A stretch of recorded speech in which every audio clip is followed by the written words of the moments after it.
So, maybe it's better you understand a bit of what we're trying to do here and what we have done here yesterday. Is Devi Bhairavi has only 3.5 chakras.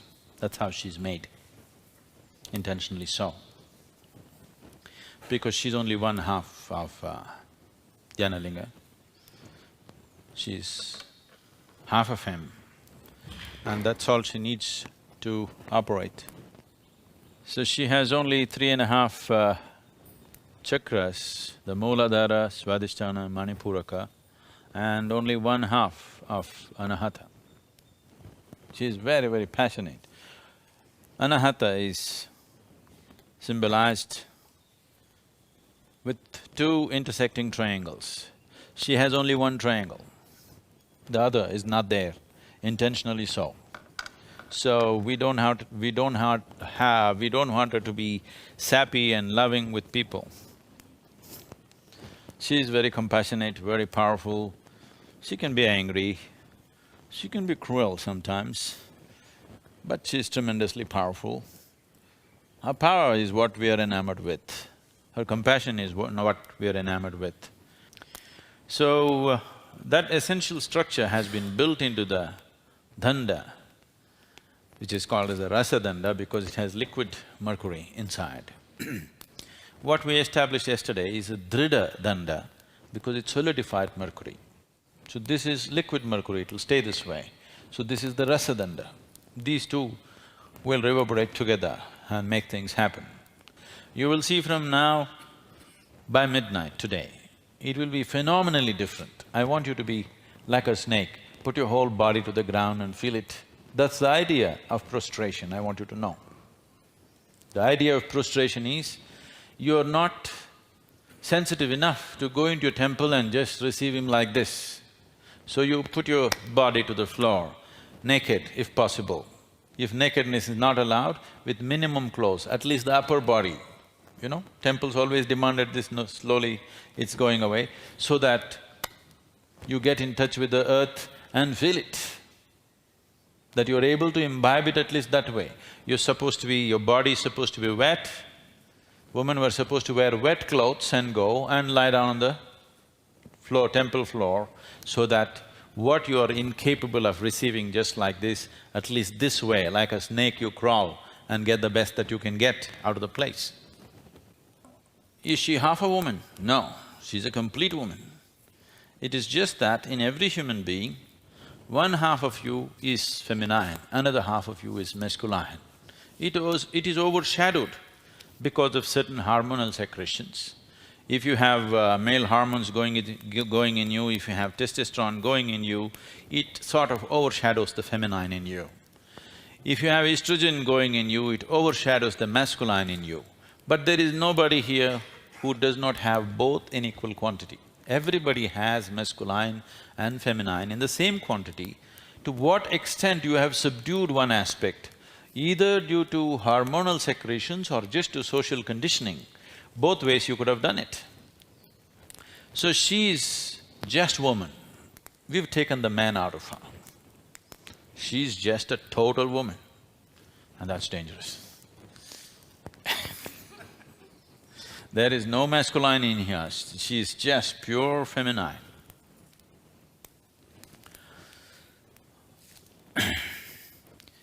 So, what we have done here is, it's a subtle process. Since yesterday, what we have constructed here is, this is more to make this space become like Devi before she comes alive. So we have built this 3.5 chakras here over this fire. I don't know if you're aware of this. Some people have taken pictures of homams with what is today being referred to as Kirlian photography, and there are also other types of photographies which are more sensitive than normal photography, that they have found images, they're doing a Durga homam and they found an image of Durga in a very sensitive way. Have you heard about this? Forms appeared because of using certain mantras and this. So yesterday what we have created is from here just about here. These 3.5 chakras are fully established and alive right now. I can pass my hand through it, but it doesn't disturb that, it's still in existence. So, this is so in your body, so many things are happening in the body, you put food into it, this happens, that happens, so many things happens to the body, but still your energy body retains its integrity, its shape and form, otherwise your body cannot function and continue to function the way it is functioning right now. Every change would dislocate it and break it. So right now we have these 3.5 chakras established here. This will last probably for another 30-40 days and then slowly dissipate itself. But the same thing has been manifested in the Rasadanda, that's literally forever. If they keep up the necessary process in this temple, 10,000 years, it'll still be alive, they cannot remove it. Because this is not done through mantras, this is done through prana pratishtha. There is a certain investment of energy in the process, and that's why the duration and how long it takes to make this happen. So if they maintain certain basic processes, it doesn't matter how many thousand years, it will stay as if it was consecrated today. We happened to go to Uttarkashi. How many of you been to Uttarkashi? If you go to Vishwanath temple in Uttarkashi, this was consecrated about little over 2025 years ago. Now, what was this, about 5 years ago? Maybe it's about 2030 years now. And if you go there, if you have some sense of this space and how these things happen, you will find that it's just like it's brand new, it was like consecrated yesterday. Over 2000 years, it's like it was done yesterday morning, like that it is. Because one thing that happened to this particular temple is, it's in the mountains, invaders did not go there and disturb the process. The families which took the responsibility of maintaining the temple over 2000 years ago, the same family lineage still is in charge of the temple, and they've maintained that so well. If that is maintained in this temple, for which we are preparing the people, right now we've got a few people ready. These beings will be referred to as Bairaginis, they will be women. Some are in the process, they have been through a few months of sadhana and they're slowly coming up. If we maintain this tradition, the structure has been built in such a way that we built this in such a way that you don't see the girth of everything.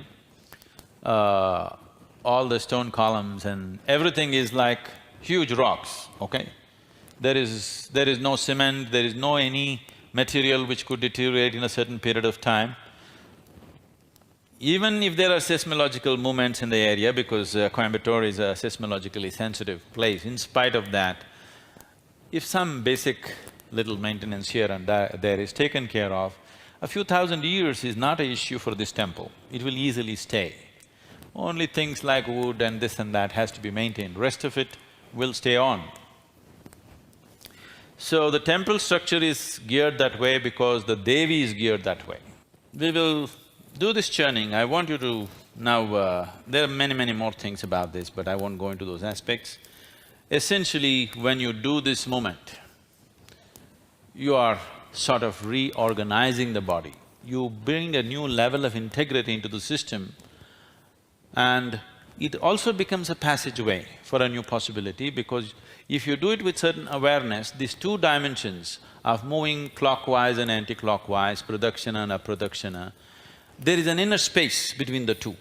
These two are the movement, these two are the process of life, but there is an inner space of stillness, which is what we are referring to as Shiva. These two are two different forms of the Devi, but there is an inner space of stillness which we are referring to as Shiva. So, I want you to do this with awareness. If you're seeking well-being, let these two things strengthen within you. If you're seeking liberation, let the inner space strengthen within you. Whatever is your choice, I'll leave it to you, because you're in a Devi temple.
Shiva, Shiva, Shiva, Shiva, Shiva, Shiva, Shivaya.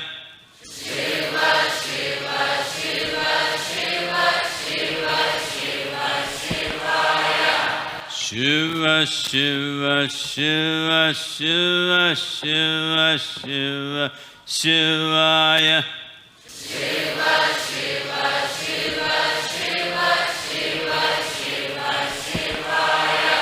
Shiva, Shiva, Shiva, Shiva, Shiva, Shiva, Shivaya. Shiva, Shiva, Shiva, Shiva, Shiva, Shiva, Shivaya. Shiva, Shiva, Shiva, Shiva, Shiva, Shiva, Shivaya. Shiva, Shiva, Shiva, Shiva, Shiva, Shiva, Shivaya. Shiva, Shiva, Shiva, Shiva, Shiva, Shiva, Shivaya. Shiva, Shiva, Shiva, Shiva, Shiva, Shiva, Shivaya. Shiva, Shiva, Shiva, Shiva, Shiva, Shiva, Shivaya. Shiva, Shiva, Shiva, Shiva, Shiva, Shiva, Shivaya. Shiva, Shiva, Shiva, Shiva, Shiva, Shiva, Shivaya. Shiva, Shiva, Shiva, Shiva, Shiva, Shiva,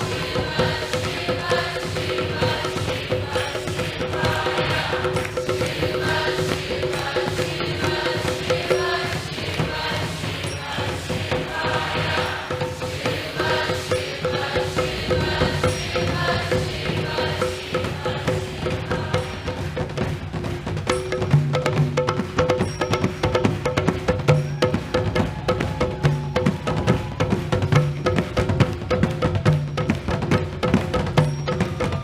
Shiva, Shiva, Shiva, Shiva, Shiva, Shiva,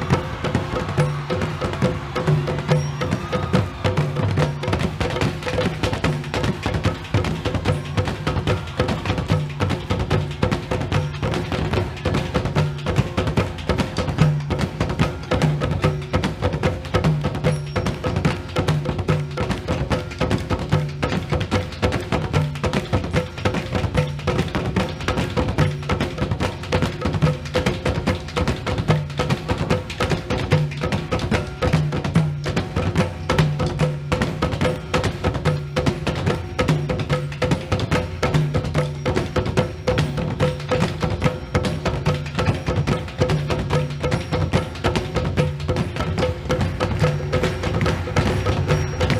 Shiva, Shiva, Shiva, Shiva, Shiva, Shiva,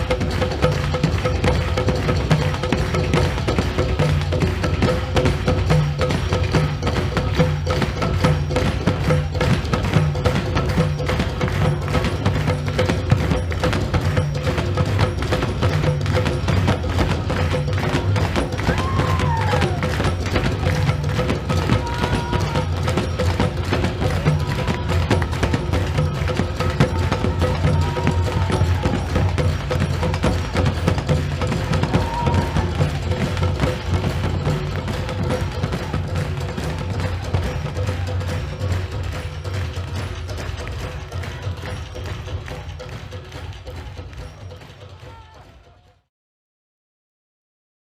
Devi is not a new idea.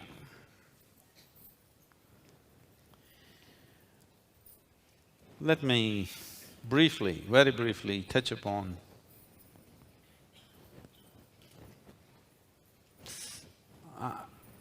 the science of it, but I feel it's obscene to call it a science, because science is an obscene thing. Except for the benefits that it's given you in terms of gadgetry, technology, many other things, as an approach to life, it's quite an obscene thing. It's a very crude way of looking at life. If you give a flower to a scientist, he will take it off petal by petal and examine it. I want you to know, before all these laws were formed, they would… if I was a scientist, I would pick one of you and dissect you here just to examine what human body is about. That's what they've done in the past. They're still doing to the frogs and the monkeys and the birds and whatever else. I'm not saying it's right or wrong, it's an aesthetic way of knowing life, totally unaesthetic, a crude way of trying to know life. For you to understand the science of this, see, first of all, when you look at the human brain, your brain right now is in 4 layers in a certain way. One is the brain stem, which is essentially in charge of your respiratory action and your cardiac function. The way the brain stem functions with… for example, you're doing Shambhavi. With Shambhavi Mahamudra, within 24 hours, you can activate the brain stem in such a way that your respiratory action and your cardiac function, measurable change can be created within 24 hours of practice. Twice you did Shambhavi. Once you got initiated, in the evening you practiced. We can actually show a distinct change in the way the brain stem functions. This is the fundamental brain that you have. Over that, you have what is called as the R complex, which is the reptilian brain. Actually, every human being has a mini reptilian brain upon his brain stem. You have something like the brain of a crocodile. I hope you don't operate out of that. But you know, many times you do no, you… that's happening, isn't it? This reptilian brain is in charge of your emotions, your sense of, wanting to keep your boundaries, the moods, and very strong sense of territory, very, very strong sense of territory. Reptiles have a very strong sense of territory. So this reptilian brain is functioning within you, doing these things. If you have too much of these things, you're generally operating out of it, that's what it means. The next part is the limbic brain, which is more like the other mammals. This also is in charge of certain type of emotions, particularly filial, that is, a natural care for the offspring. The next is the cerebral cortex, which fortunately is more than 2/3 of your brain. It is this part of the brain which is capable of giving you a certain level of awareness, consciousness. I'm taking the simplest aspect of the practice that you are doing. You may be in various other levels of sadhana, but if you're doing the simple Shambhavi mudra, one thing is instantly the brain stem goes on to a very rejuvenated sense of action, and the R complex goes down, and the limbic brain also goes down. The sense of boundary is hugely reduced. The moment you start practicing, suddenly your feeling of this is mine, this is not yours, this is my family, this is your family, these things have come down, that's why you're sitting like this, together. Otherwise,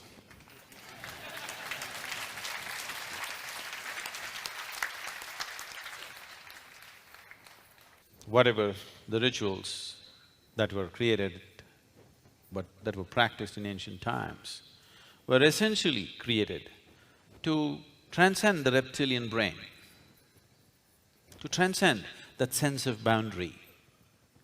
But later on, the rituals themselves took on the form of exploitation and boundary. Only this community people can come to the ritual, nobody else can come.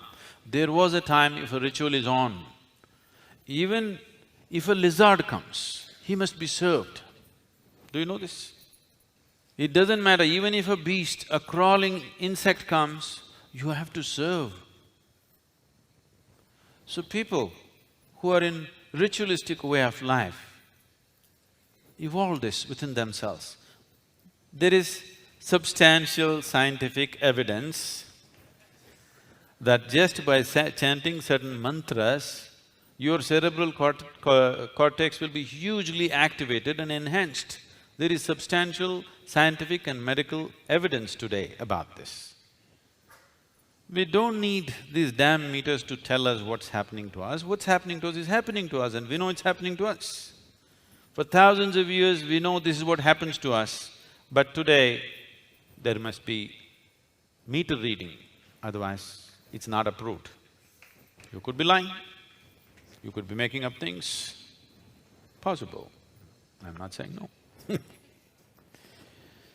So, to transcend the reptilian and the limbic aspects of the brain, certain rituals, temple rituals were created where there's a certain sense of unity, not by understanding, simply by energy. Simply because you're functioning from a different part of your brain and suddenly everything about you is different. Between one person and the other, why one person is sweet, another person is nasty, why one person is happy, why another person miserable, all these things can be brought down to the chemistry of what's happening in your brain. So, changing these chemical patterns in the system, for this they evolved very elaborate ritualistic systems. Unfortunately, not maintaining the efficacy of what it is, because they're subjective systems, they fell on bad times, people just became commercial and slowly comical. And the very beauty of this ritual became ugly, exploitative, discriminatory.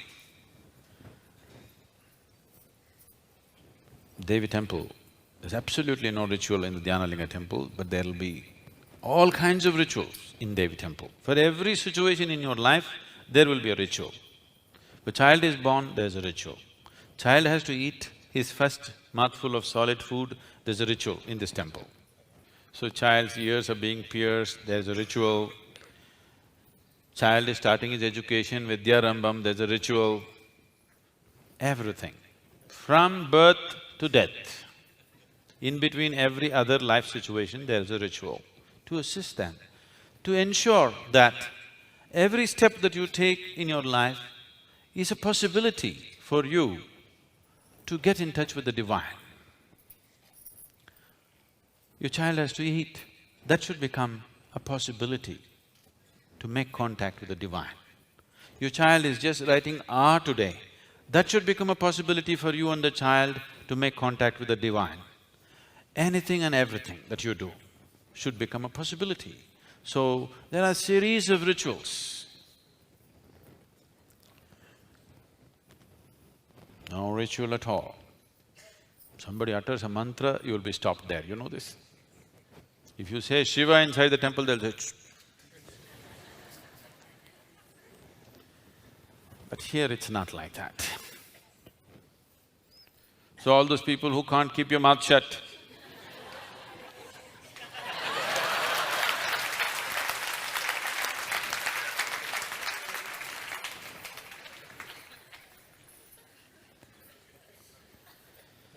but the Devi temple is only an appendage to the Dhyana Linga. When we consecrated Dhyana Linga, this corner, the southwestern corner becoming the Devi temple was always on my mind. I think I spoke a couple of times. But we did not have the means nor the time on our hands to do it at that time. But it was essentially planned this way. The Dhyana Linga is like a womb. It's the yoni of the Devi. When we say yoni, you must understand, the word yoni is describing the womb. In Sanskrit language and in most indigenous languages, there is no equivalent word for a vagina because nobody ever thought on those lines. They only thought of the womb as a whole, never thought of this part separately. Only when sexuality became a consciousness by itself in people's minds, only this outer part became important in somebody's mind. Otherwise, this whole thing was a womb. It was seen as a sacred space where all of us have to inhabit in the most crucial part of our making, the most crucial part of our making. When we have nothing in our hands, everything is in the hands of nature. At that time, that space protects us and makes us. So this was held as the most sacred space. And when you see the linga, this whole symbolism of linga and yoni, the Shakti and the Shiva principle, when you see this linga and the avadiyar or the Shakti part of it, you must understand this is the inside of the womb. This view is of the inside of the womb. This is not outside. Always, wherever the Shakti and Shiva are presented, Linga and Yoni are presented, it is the inside of the womb that you are seeing, not outside. That is why the female part is at the base and the Linga is here. So you are looking, when you enter the Dhyana Linga space, you are in the inside of the womb. And he is inside the womb, that's how it is shown. Now, what we are doing here right now is the Devi temple is coming here. So this was always a part of this triangle. It is just that we had not created an official space, but this was always the part of this triangle because this is the yoni. And right now, this is where Bhairavi is. This is a complete system now. In some way, not in terms of Dhyana Linga, he is complete by himself. But as a whole space, this has been a slightly incomplete space. So now, this process is complete. And now the first reverberation that happens out of this, which is the life-generating reverberation, it is just because two cells meet, life cannot happen. There is a reverberation, the first reverberation which is before the making of life. That reverberation is called spanda, and that is why the spanda hall is here. In this direction, the spanda hall and the Devi temple are exactly like this. At that time, I had not spoken about building this temple. I had to do lot of convincing to tell them, this is the angle I want the spanda hall in. They said, no, this will look better, that will look better. I said, no, this is the way we want it, because this is a whole system. Actually, in the right context, if we had done it in the right way, right is not the word, if we had time and means to do it the right… and the necessary social maturity, we should have started from this end. We should have first established Bhairavi, then gone for Dhyana Linga, then gone for Spanda Hall. That would have been the natural order of things. But we did this first, then this and then this. Dhyana Linga is going to be only one. We cannot recreate it. what has gone into it is too much to make it again. But I'm getting greedy and now I'm opening this to all of you.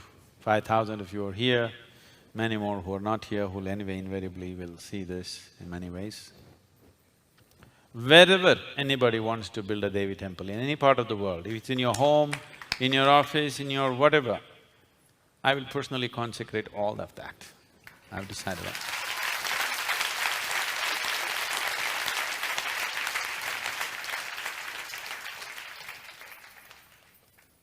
You want to build a major temple in your town? Fine. You want to build a little one? Fine. Whatever kind. If you want to establish Devi, we'll consecrate because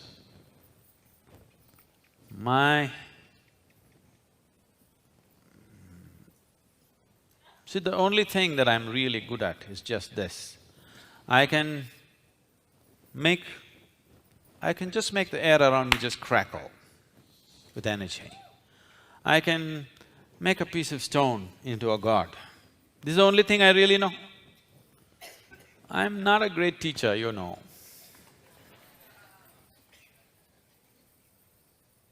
I do that because without doing that, without blabbering all the time, nobody…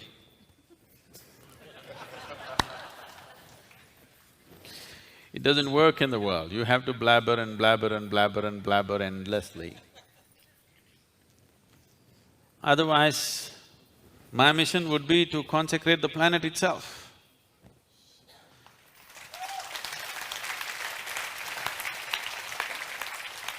If the necessary opportunity and the resource is there, that's what I would like to do. That on this planet, no being, man, woman, child, animal or insect, should not exist in a space which is not consecrated. Nobody deserves to live in barren places. Everybody should live in enriched spaces. And that's how it used to be in this country. Particularly in this part of the country, Agastya Muni came around and consecrated every home, every huttement, every village. And he did not spare a single human habitation south of Deccan. Every human habitation, he made sure a spiritual process, a live process was on. And every human habitation, he consecrated in some form.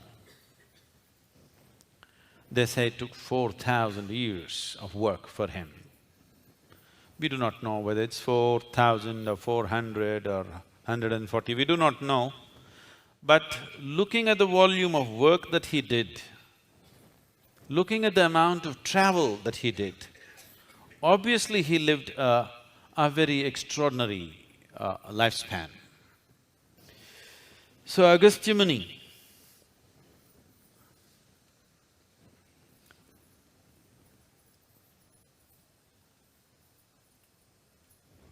went to the extent of saying that when the world is truly goes off the track because of development, because of knowledge, when knowledge becomes poison, when what should be good for you becomes negative for you, when such a situation comes, my work will rise and act. And that's bound to happen.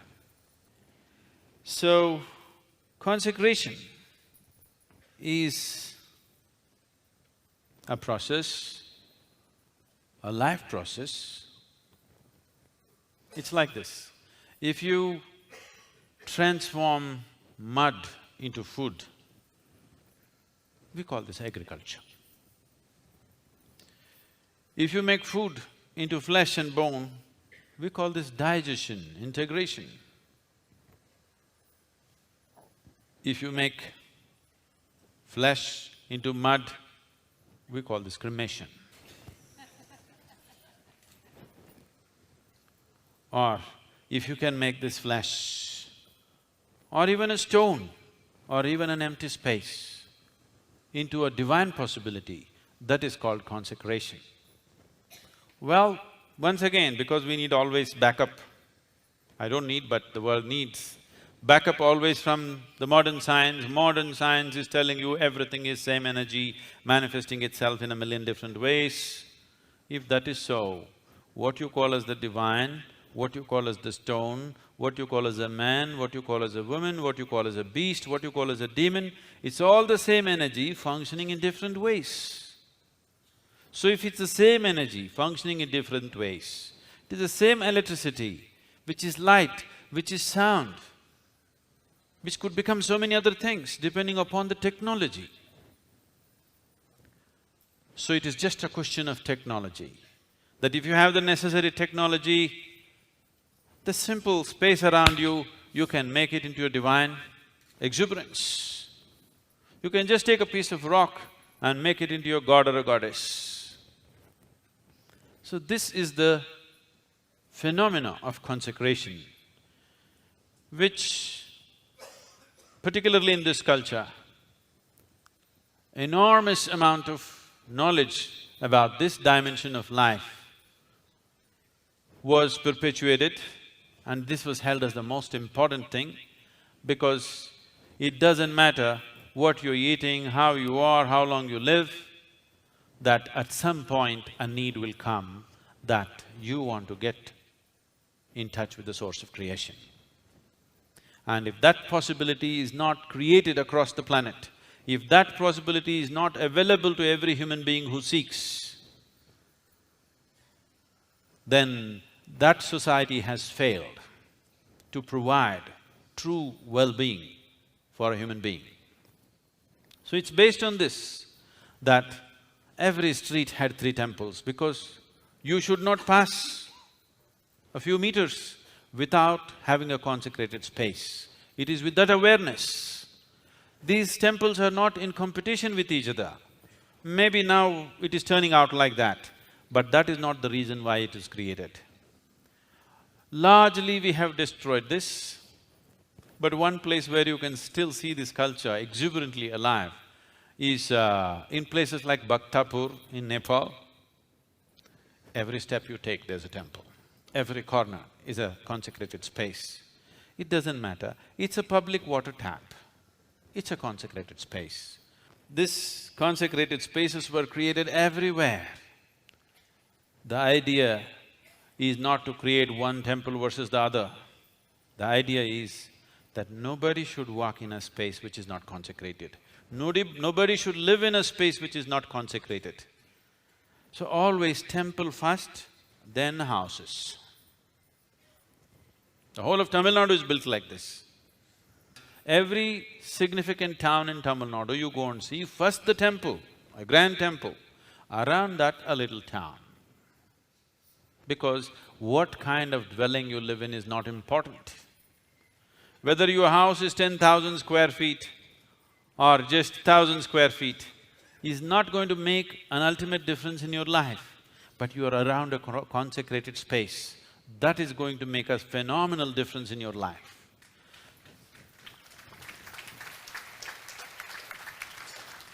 With this understanding, they built human habitations like this. If there are 25 houses, there must be a temple. There is no way there can be 25 homes without a temple. Why can't we build for 1,000 population, one temple is enough? 10,000 population, one temple enough? That's not the point. Nobody should be within… outside the diameter or the radius of the temple's radiation. Whether you go there or not, whether you pray or not, whether you know the mantra or not, that's not the point. You must be in a consecrated space. You must be in the womb of the Devi every moment of your life.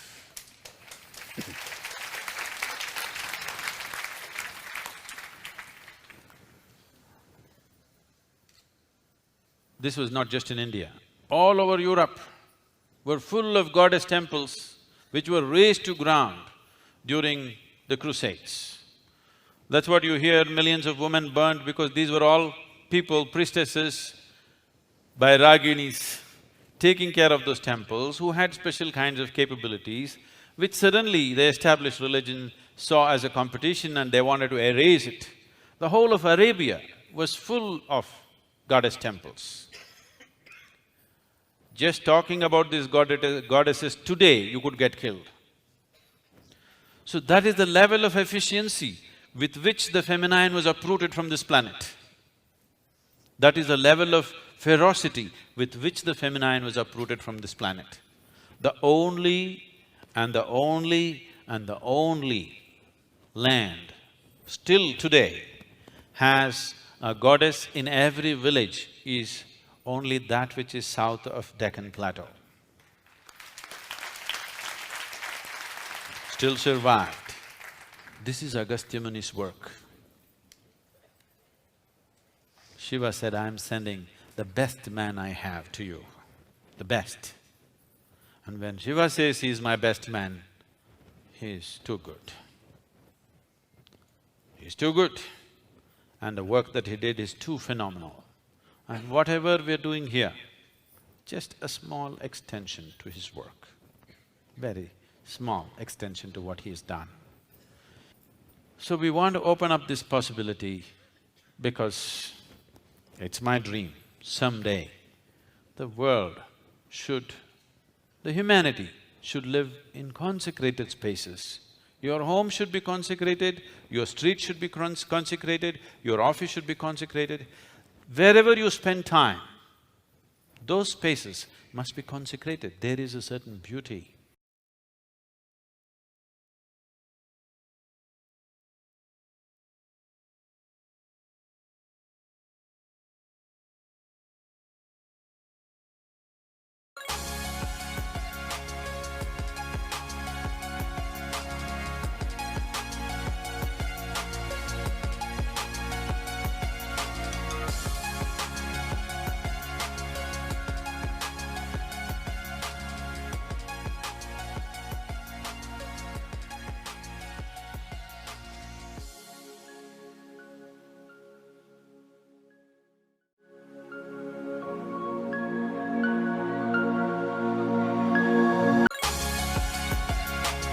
Based on the videos that my community are watching or are sharing. So I can watch videos from them rather than videos that YouTube choose for me. Get started now by visiting inspiretrend.com. There's a link below, so you can click to be sure to subscribe to our online channel as we'll be posting new videos as well. Can't wait to see what you do with this. Visit inspiretrend.com.